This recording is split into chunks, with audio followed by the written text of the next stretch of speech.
Alright, a little different this time. We're doing a little VOD review commentary because when I was playing this game, I wasn't planning on posting it. It's kind of an old one, a couple weeks, I guess, and it's placements on a new account in flex queue, so like not the highest caliber of play, but doesn't mean there isn't something to learn. So I haven't seen, I don't remember much from this game. I haven't watched it in a while, so I don't remember exactly everything that happens. I remember one play in specific. But let's see how I actually did. I'm laning against the Graves, who started, I think, Cole. So that, to me, is highly offensive and tells me this guy has too much unjustified ego. He knows that his champ is good, and he's basically proclaiming that he knows that he's not going to get ganked at all and that he's just going to win lane, which to me is unfathomable. I don't lose lane, and I hate laning against Graves without a present jungler because I can't really spend the HP to contest his shove if my jungler isn't nearby. So he took a horrendous trade there. Let's actually rewind a little bit, see what I did wrong actually. So I let him shove me in at level 1. Nothing I can do there. Best I can do is tank for like a second to make sure I get the CS, which I kind of do here. I dodge the Q. I'm supposed to get all of these. I'm just very unlucky. I should have gotten all 3 of those, so it's highly unlucky that I'm not a perfect CS right now. But that's the risk you run by getting shoved under a tower. Farming under a tower is a lot harder. I E auto Q E, auto E out, and then ideally I can E back in and then E one more time and then Q, but then if I miss, then it's kind of risky, so I just back off entirely and let my D shield do the stuff. I E to dodge the Q. I have minion advantage here, so he's quote unquote taking damage from minions while I'm not, which is good. So he's ooming himself, trying to contest my shove, but this is why Graves isn't good into Yasuo. Definitely not at this elo, where Graves isn't piloted properly. Like, I'm pretty sure this Graves isn't even hovering his mouse on me when he autos me with fleet, or he autos the minion with fleet. And I'm pretty sure, and as you'll see, it is the case that he doesn't know how to space properly. So, if you're not gonna space and you're just gonna like face tank the Yasuo, you will lose. It's not, it's a range match for a reason. As strong as Graves is, you can't really beat Wind Wall and auto Qs. So here I saw that the Nautilus was coming before the Blitz, which is unlucky because I was hoping that by pinging early enough I would get the bot lane to move earlier, but I guess they were busy. So I was hovering the flash key, that's why I flashed so early. I didn't expect them to walk into the Blitzcrank, so I just walked away, but apparently they wanted to feed. So they walked back in and let Blitz hook them, which results in triple kill. Really sad, really disgusting, really free for us. So I guess this game is about how to not throw an early lead, like how to actually carry when you're ahead against newbie nerds without exerting yourself. Like, legit, I didn't make a single... Okay, actually I don't remember, maybe I did. But the point is, what was I gonna say? So there's this thing, this concept in League that a lot of newer players don't understand, and it's ebb and flow. The whole game is based around ebb and flow, of minion flow, minion waves, of damage, of fights. Everything is ebb and flow. And you just have to like, okay, maybe that sounds a little too corny without illustrating it, and I'm not in, it's 3 a.m. I don't want to pull out the paint. So just trust me on it. Basically, what I'm trying to say is, the less you pressure, the less risky you play, the safer you are, KDA wise, but the more coin flippy the game becomes. Meaning you're exerting less control over the game, meaning you're letting 9 other players have a bigger proportion of control over that game than you otherwise would if you exerted pressure on your opponents, if you shot called for your teammates, etc. Now, if you try to pressure to hopefully make your opponent misplay, blunder, overextend, miss something, choke, die, feed you, make the wrong choice, lose, the more you push for that, the farther usually you are from your tower, the more damage you're taking, the lower on resources you are, the more prone you are to ganks and to dying, either like by getting ganked or solo killed. So if you get a free lead like this, you're kind of handed a free win unless the rest of the team continues feeding. And as you can see, I'm literally 100% of the kills on my team currently.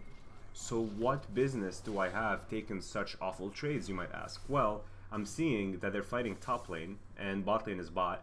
So even though I took an even to negative trade, I'm okay with that, because as an assassin in this ADC versus assassin matchup, I like it when we're both low HP, because it makes it easier for me to kill him, which is exactly what happens here. If you rewind, I basically go in on him with my newly found item and level advantage, and I don't care if I'm taking bad trades. I'm just poking at him while my wave is in this great of a position. You see how his minions are killing my minions? That's CS and XP that he's losing. And that's wave that isn't being pushed right now. He loses cannon, and the wave stays on my side of the lane. And I let my Conqueror die, which is not ideal, but it doesn't matter because I know I have the kill anyway. Because no summons or some shit or whatever. So that was a very free kill. And now all of a sudden, the lane bully Graves is just feeding me kills, gold, XP, plate, enemy birds. That's because Yi made a decision to overinvest top lane. That was his choice. He was like, I'm taking a bet. I think that I can race the Yasuo mid by getting fed top lane or whatever. Like, he chose top over mid. That was his bet. And it might pay off, it might not. Who knows? But if bot lane is going to shove our bot lane in, and Yi is going to show top for an extended duration, then I am going to take the free kill mid. Now that Yi is gone, it's time to reset. Again, ebb and flow. I was in a winning position, but it quickly becomes a losing position, and you need to reset. You reset, you buy cloak only if you're going for solo kills. It's the only justification for that item. It won't help you with sustain, it won't help you with plate damage. It will only help you get a couple lucky crits when fighting your mid laner to ideally kill him when you otherwise maybe wouldn't. That's the only real reason. So Yi here is kind of inting. I show up to... Okay, I haven't been talking about macro much, so apologies. Let's rewind. Let's rewind. Get off my pedestal a little bit. I come back with double buff. Wait, what happened? That was before, no? Yeah, my double buff runs out, and I freeze. Oh yeah, very important. Notice how I freeze here. There's no reason to let this hit the tower. I tank, and then I stop hitting. From now on, I only last hit. I only last hit to keep the tower here, because I'm already thinking a couple waves ahead when I'm trying to all-in the Graves. And I see all the stuff that's happening top lane, so it's telling me I should probably make my move now. Because in like 2 waves, everything will be reset, and you will be off map and potentially mid again. So I'm kind of on a timer to make this play. That's why it's so like scuffed, and I'm taking a lot of damage. So we go back in, we kill him. We see Yi is still top. We see the enemy bot lane is still bot. I can get one more wave and a plate here, and now Yi is gone. I know I have time for just this, and then if Yi shows up, I can just run away. I see Ashe's backing, but I just continue running away. Here I was going to go the other direction because minions, but then the minions show up just in time, which is great. And here I opt not to do the birds and to just back away safely. No need to get greedy. I have 5 kills. I don't need to accelerate my game more than this. If I just control the game from here on, I'm in a winning position. That's all I need to do. So I decide on cloak mainly because of budgetary restrictions. I don't want to go longsword and pink ward, so I just go for a cloak instead. I see that Diana is pathing to drag. I have an option here. I can path to drag straight up, or go mid, shove mid, and then go to drag. I elect to go mid in case no one is showing up to drag, because that's higher income for me. But then as soon as people take too long to show and I'm sensing that there's danger somehow, I just elect to go to dragon instead, and lo and behold, Yi shows up right away. And here I expect you to want to go in. So I try to get my tornado as quickly as I can, which unfortunately wasn't quickly enough. Maybe I shouldn't have autoed while queuing, but I don't think it would have mattered. Notice the Blitzcrank movement. He ideally walks straight to the Yi here. He doesn't stop, and he does.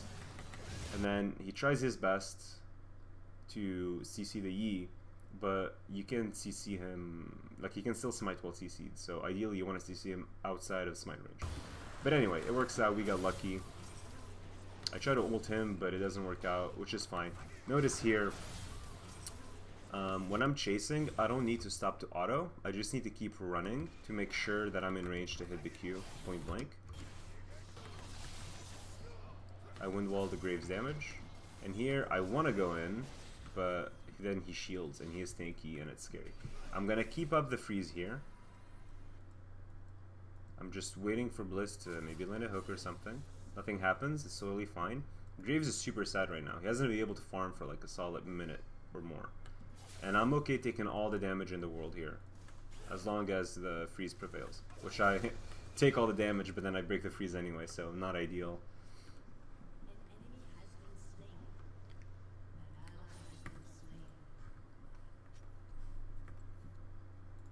Graves can't do much, and I'm just keeping up the freeze. There is no dragon, no play to be had bot, no play to be had top.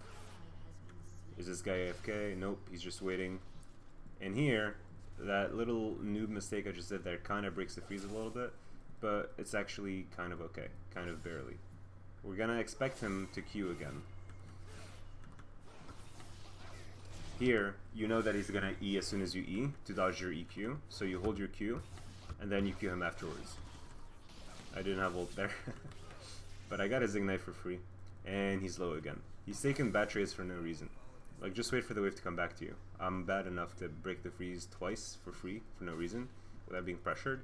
So just celebrate and wait for the wave to come to you. You don't have to be low, because now you're in danger of getting dove, which is what's going to happen. You can see Diana is awake. It's nice to have active junglers that aren't coin flipping. They want to take matters into their own hand and maximize their chances of winning. So I try to prep Tornado, and then I get my Tornado. She does not wait for me to be in range. Not ideal. Here, again, assume he has flash up, and just E without queuing, and then Q in a straight line to where he flashes. Which I don't do. I EQ and he dodges it with flash. I panic flash because I really, really don't want this game to get out of hand. I don't want to give it a single chance to breathe, to come back or anything like that. So I'm not taking any chances anywhere, which, you know, that's like my excuse, but really, it was kind of a mistake. Here I take a tower shot, and I'm pretty much dead here. So, let's break this down. There's a couple of things you can do here. You Q him while you're while he's still out of range, because he can't dodge your Q by queuing because there's nothing to Q to. But I need to do that instantly. Basically, like, here, I'll pause. As soon as I'm out of range right here, I need to Q him and then keep running away. But I wanted to bait for the Diana. I was like, Diana has ult, I have ult. We can burst him before the Scion can do anything, because he ulted the Teemo top, if you remember, before coming back straight from base. So I hold it, and I hold it, and I hold it, and I hold. And my Q is running out, and he held it, because this isn't a bad Yi, unfortunately. Smurf Q, am I right? So what I should have done was juke him by clicking behind me, like toward him, rapidly, to maybe make him think that that's the Q animation, make him Q. To basically bait out his Q so I can Q him on the other side. Which unfortunately doesn't happen. So I basically choked. And I try to do some damage before I die. And she plays that pretty horribly, not gonna lie. She was supposed to do that right away so that he can dodge. But maybe he would have dodged it anyway. So it wasn't my bad really. I put her in a tough spot, and so we both die, and that's exactly what you don't want to happen. Giving Yi big shutdowns like that is how you lose this kind of game. The good news is it's Diana and me versus Yi. We're both kind of fed, and we have like carry potential, whereas Yi is just one person. And he's pretty team reliant in needing his team to set up the plays for him to get resets. He can't be the one to engage if he also wants to get the penta from resets. So here I'm just pushing as slowly as I can. It's more important to do this in the side lane where it's longer than in the mid lane. But Graves and Sion were duo, and so they decided to swap here, which is not a bad call. I don't think Graves is going to do much better against Teemo, but at least Sion won't feed against me. And since this is kind of a Smurfy kind of game, I'm just like limit testing a little bit. I want to see what this feels like, how much damage he does and stuff. So one thing to know about Sion is his Q cooldown resets after you Q him, which I knew, but apparently going back in for a Q is not the right call. So one Q of his versus all that queuing and autoing from me is what's required to like go even in trades, basically. Now I did win that trade, but he has red buff and I only have a couple pots. He's taking a lot of free damage, but he doesn't care. He's gonna try and Q me here, so I just move to the side. I kind of telegraphed my dodge, so he totally could have Q'd me for free there. I didn't have anything to dash to. So one thing to notice here, do you see the Diana pings? I didn't when I was in game. This was a big lapse. I was so tunneling on the shiny new thing in my lane that I completely disregarded the play. I could have gone in on the Diana there, but I didn't. So anyway, she kills him by herself, and I basically... do I die here? Diana leaves because she's like, fuck that dude. He didn't help me, I'm not helping him, but also that doesn't look very helpable. So I barely get out alive. There's no reason for me. Here I just got like complacent. I knew that I could just wind wall his thing and I'd be out. But if I tried dodging that and I just like path more this way kind of, I would have had a better angle on both of these. I just hadn't realized that Ashe also moved. Like I just wasn't paying attention at all. This was kind of like an autopilot-y play by me. So anyway, bunch of flashes, bunch of whatnot. Doesn't result in much. And I could back, but I just want to keep playing. I just want to see what happens. And I know I have my Vamp Scepter. So here, I miss my EQ first of all. But honestly, at this HP, I should know better than trying to fight him. But I want to try anyway. And I saw some pings, and this is just kind of an inty play. There's no, like... It's very hard to justify a play like this. I was hoping my like shield would come back up and then they'd be closer and then I'd bait him somehow, but he can just stand still and stack me. Sion is boring like that. But anyway, I kind of set up the kill there. Yikes. That was kind of not smooth. But yeah, they get the free tower there, nothing much to be done about it. I tell this guy that he should be running back because the tower's going to fall and he's just going to kill him, so he definitely shouldn't be doing that. And then he runs, which is good. And I think he lives and he dies, which is ideal. So I keep pushing, shove and roam, shove and roam, shove and farm, shove and farm. We see there is a potential opening here. Let's see what it results in. Teemo should be able to throw in a couple of autos and Qs because of the move speed. That Graves is not worth much. So I lose a lot mid here, honestly. That wasn't an ideal roam timer. If you go back and check, by the time I finish shoving, like I get to this wave when it's already like been a while since it met in the mid lane. And if you can see, by the time I'm done shoving, the wave is already at T2, so I really don't have a whole lot of time. Also, it's not a cannon wave that I'm roaming on, so I really don't have a whole lot of time. By the time I actually am halfway to the roam, the wave is already mid lane and crashing. So look at that Sion. And look at the timer, right? I've been gone from mid lane for a whole minute, if you check the top right corner. So he gets 2 plays for free, and 2 waves for free. Now, he's basically 1 wave up on me now, and 2 plates. And he's going for all these like solo kills and whatnot, but he should know better than try to kill me. He really can't. Here, I try to eke and then Q in a line, but I didn't wait long enough. So that's my bad. Otherwise, I would have killed him there, I'm pretty sure. And then he would have like probably killed me with his passive, but I don't mind taking those trades. Although I should, because I am ahead, and I don't need to be trade killing. but I just want to play against the Sion because it's fun. So we see what's his face is top. This is free. We just knock him up here. We knock him up at the wrong time, so he still gets the CS, which is unfortunate. We heal off him a little bit. Teemo is still top. Notice that he's still top and surviving because Yi and Graves, both of them only have one AoE ability to the both of them, so they can't really do much to him right now. And he survives there long enough for Diana and Kai'Sa to go there, which is super bronze by everyone involved. They should have just given up on him and just shoved the tower and made him miss that entire wave. But instead, I mean, Yi ends up doing that anyway, right? Here, kind of a mistake. Diana elects to 1v1 him because I guess she was able to 1v1 him like 10 minutes ago mid, if you remember. But a lot can change, you know? You probably shouldn't have. Another mistake by me. First of all, I roamed top very late. And then I like kind of aimed for the Graves that was kind of out. And as a result, I can no longer fight the Sion here. So instead of killing the Sion on my full HP and then killing Graves right afterwards, I just lose all my HP to a tower, and then I have to back. I could stay and like hold tower and whatnot, but I'd rather just go keep farming and getting stronger. This tower means nothing to me.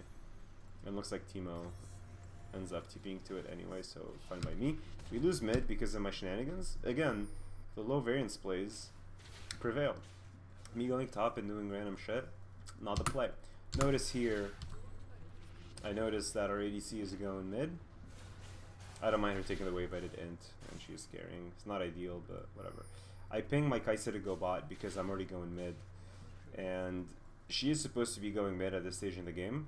But I'd rather farm up a couple more waves and be mid for a while longer before I start split pushing on the side lane. I just want to be more active. This is kind of a fighty game, so I don't want to be isolated. Notice though, it is kind of a strategy game. Just because I ping her to go bot doesn't mean I should just forget about her. And so after she's done pushing up, I ping her back, because if she goes any farther than that, she will get gotten. As soon as I ping, the Nautilus shows, which is already a good indicator. But it's really the Yi that I was worried about, and then you see the Yi show up right there. Would have been really bad if she had overpushed there and overstayed. There's 3 people bot side, which means I get to do Yi's top side for free, because it's most likely been up for a while, because he hasn't been top in a while, I'm assuming. So I ping her to stay mid and to not go bot. I'll go bot, but then I see that Teemo is going bot, and unfortunately I'm not paying a lot of attention. I saw the fight happening top, and as soon as I hear the ult and I see that Teemo is dead, like, I'm pretty sure I should have time to just go Sion and then bot lane, but I was distracted, and so I only canceled the back after a lot of hesitation, by which time it's kind of too late. So that was another mistake by me. But let's talk broad strokes. What's the actual big picture game plan here? I'm just trying to power farm between 12 to 20 minutes, between the time you get your shield bow to the time you get your IE. You should be power farming. You go to where there is gold, where there is no one else, and you just farm. That's all you're doing. That's Yasuo's I want to call it mid-game, but it's like his pre-mid-game a little bit. Like, you're just trying to get as much gold as you can. Here, Nautilus is kind of baiting, and I'm just calling him out on it, because there's so many people here. I don't know what he was doing, I'll be honest. He just kind of, like, ignored me or something. Anyway, here, I just flash on the right away. I'm not giving him any room to come back into the game at all. I'm saving all my shit for the Yi. No questions asked, no contest. Here, I am slowed, I'm not dodging anything, I'm missing a bunch of Qs. He actually tries to dodge my Q, which is well played by him, but it doesn't work very well. But still, I try my best here, and it actually works out. We kite pretty well, shield bow OP, she gets a bunch of kills. I try to shove this fast as I can so that she doesn't have to, so the minions get onto the tower for when she comes out of her Zhonya's. And now we just run away. I'm not trying to get this tower anymore. We're not going to get it. And dying for it is not worth. I know we can get birds though. I think she's about to get them, so just let her take them. But then she elects not to take them, so I take them. And then I get one more wood wave because I am not scared. Although if Yi and Nautilus show up, they probably can't kill me because my shield bow is on cooldown. And when Yasuo's shield bow is on cooldown, he's basically not a champ. If you think of it that way, you will die way less. You will feed way less. And here Yi shows up at the right time. He tries to cancel my thing, but of course I have my shield, so I'm not scared. And I elect to go Death's Dance, of course, because we already have enough damage. Me being this ahead, and Diana and Teemo and Kaisa, we all have a lot of damage. All I need is to survive long enough to ult and to deny Yi his resets. Here, I try to ping them, I hope. It's pretty obvious that a shitty fight is going to occur if they hook, and I know that Blitz is always going to hook the moment he finds a hook to be had. Not ideal, but they seem to clean up pretty nicely, but not nicely enough. So that is definitely not what we wanted, but it works out. In the end, Yi dies, and we get the dragon. That should have been a clean 5-0, but Blitzcrank hook kind of ended that. Not ideal, but again, it's okay. I try to ping the Baron, because we have Kaisa and Yasuo and Teemo, who do it pretty quickly, and they have good like area denial and stuff like that. So I don't mind them knowing about it, because they're just going to rush it. The post-Dragon Baron call works out fairly often. There's another video of me doing the same thing. You just gotta know when you can and when you can't. It's not about the timers as much as it is about the ability of the people alive and their levels and inventory. That's what helps you make the decision, not who's dead and who's where. Because you should assume that they're gonna find out, assume the worst, right? Worst case scenario, they find out, they come and contest. Is that still good for you? If no, then you have to like decide from there. Most of the time, it's too high risk, I wouldn't go for it. Here, not gonna lie, I didn't expect them to go for it. It felt kind of inty.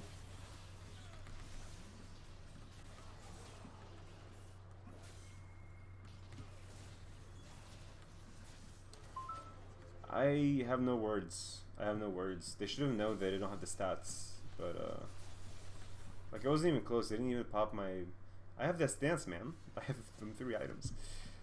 With IE, I would have just killed them before they even got to do the damage to me, but that's because they're bad. If they were good, they would have dodged my Q, right? I wouldn't have gotten to ult. It would have been a little riskier. But with DD, even if I had dodged everything, I still would have just tanked everything. Between Shieldo and Death Stance, I'm kind of unkillable. You can probably see in the bottom the progress bar of the video, the recording. The game is pretty much almost over. We're trying to crack the base open without overextending. I'm totally fine with just getting 1 inhib and another inhib tower. Pinging the jungle, because we should counter jungle on our way out before backing. And there's a dragon that's going to come up in like 2 minutes or so. And that's what I have my sights on next. Ideally, we do all like go top or like we all go bot or something and we just like play together. But I rushed my recall and now I have to wait in base for this item. I wait slowly, just having fun.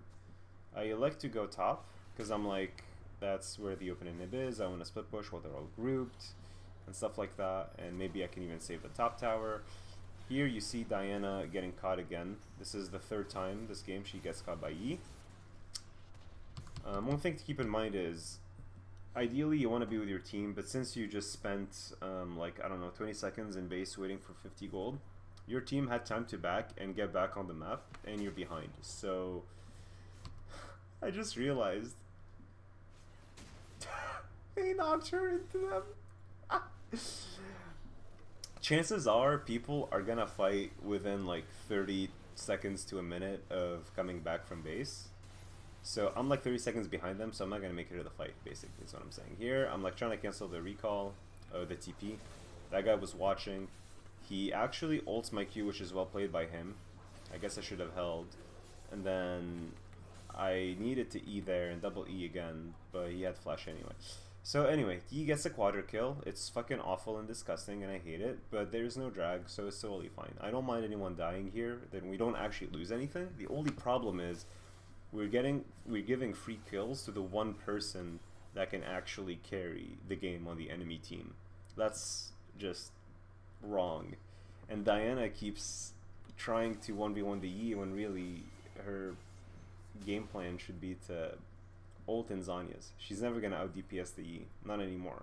Like, that's not what the champ is designed for. So I'm really rushing to get that Guardian Angel before the dragon comes up. And I want to go top to get the wave, but again, notice, dragon is coming up. They're all pathing. We don't have a lot of vision.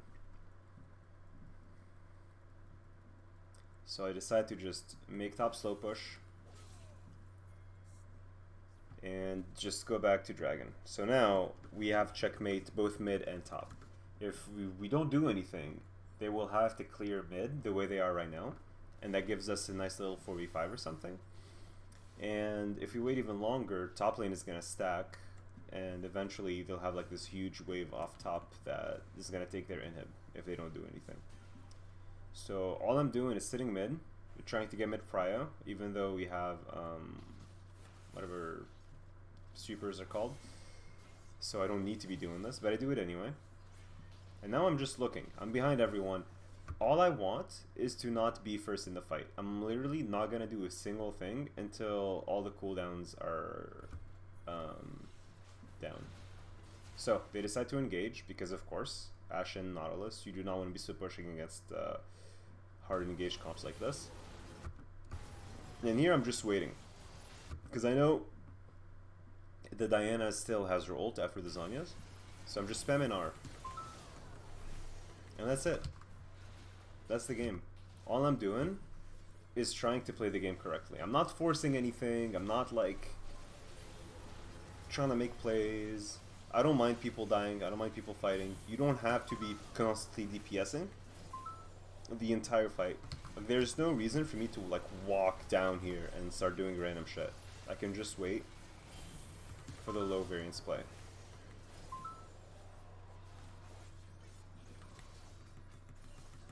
And again, I flash on the Yi because I really don't trust him. And then I get dragon anyway. And at this point, the enemy team is like, well shit, every fight we give this guy like free kills and he never dies. Notice, I want you to notice, the biggest lesson here is really from both supports. They're both hook supports. And they have both done this once this game, where they engage where they shouldn't just because they see a good hook opportunity. It's not good. But yeah, that's how you carry. The TLDR is play off your jungler. If you get a bunch of free kills, don't try to snowball even more. Take your free lead. Try to deny where you can. Try to play off your jungler where you can. And try not to coin flip too much. Just go for the outnumbered fights. If you have a man advantage, fight it. If you don't fight it. Keep farming, keep farming. Basically, that's all I've done. Like, I don't know. If we just do this, look at the map. I'm basically free farming and then fighting. If I'm not farming, it's because there's a big important fight. Not a silly fight. Not a silly fight. There's a difference. There's a bunch of silly fights happening around the map at all times. Like people chasing and doing random shit. You don't care about that. If people are doing that, you just go to a lane and you keep farming. You go to a jungle quadrant and you keep farming. And then when you see that everybody's grouping, and if one of the two teams loses this fight, the other team gets a big objective or a bunch of kills on a potential carry, that's when you group. Because you have the gold, you're going to impact that fight the most. And you impact the fight by not trying to set up the fight, but just by cleaning it up. I'm just farming, farming, farming. They're going top, I'm done farming. I go top, when ideally, if this was any other game, most of the time I would have just continued pushing mid and then farmed bot. But here I'm like, hey, let me go have fun, let me see what this fighting thing is all about. Not ideal. We lose mid for this. And also, I mean, I already explained why what I did was wrong micro-wise. But even macro-wise, there's a huge wave bot, a huge wave mid, and I could have been farming all of that instead. And I would have had GA at the end of the game instead of having to wait for the stopwatch and base, which probably would have saved the Diana there from like dying and stuff, and then getting a dragon. Like, domino effect, right? Just farm. Focus on farming. Whoever wins that top fight doesn't do anything. I'm farming, I'm farming, I'm farming. I group to fight. I group to make sure Yi doesn't snowball. And then I continue farming. I farm, I farm, I farm. I farm, I farm, I farm. I back. I go to a fight because it's important. I farm, I farm, I farm. I'm farming, I'm farming, I'm farming. That's enough farming. Then I want a group to fight, but it's already too late. So I just go farm. I go farm, I go farm, I go farm. I'm farming, I'm farming, I'm farming. I'm mega farming. I'm mega farming. There's a dragon coming up, I go fight. And that's literally the game.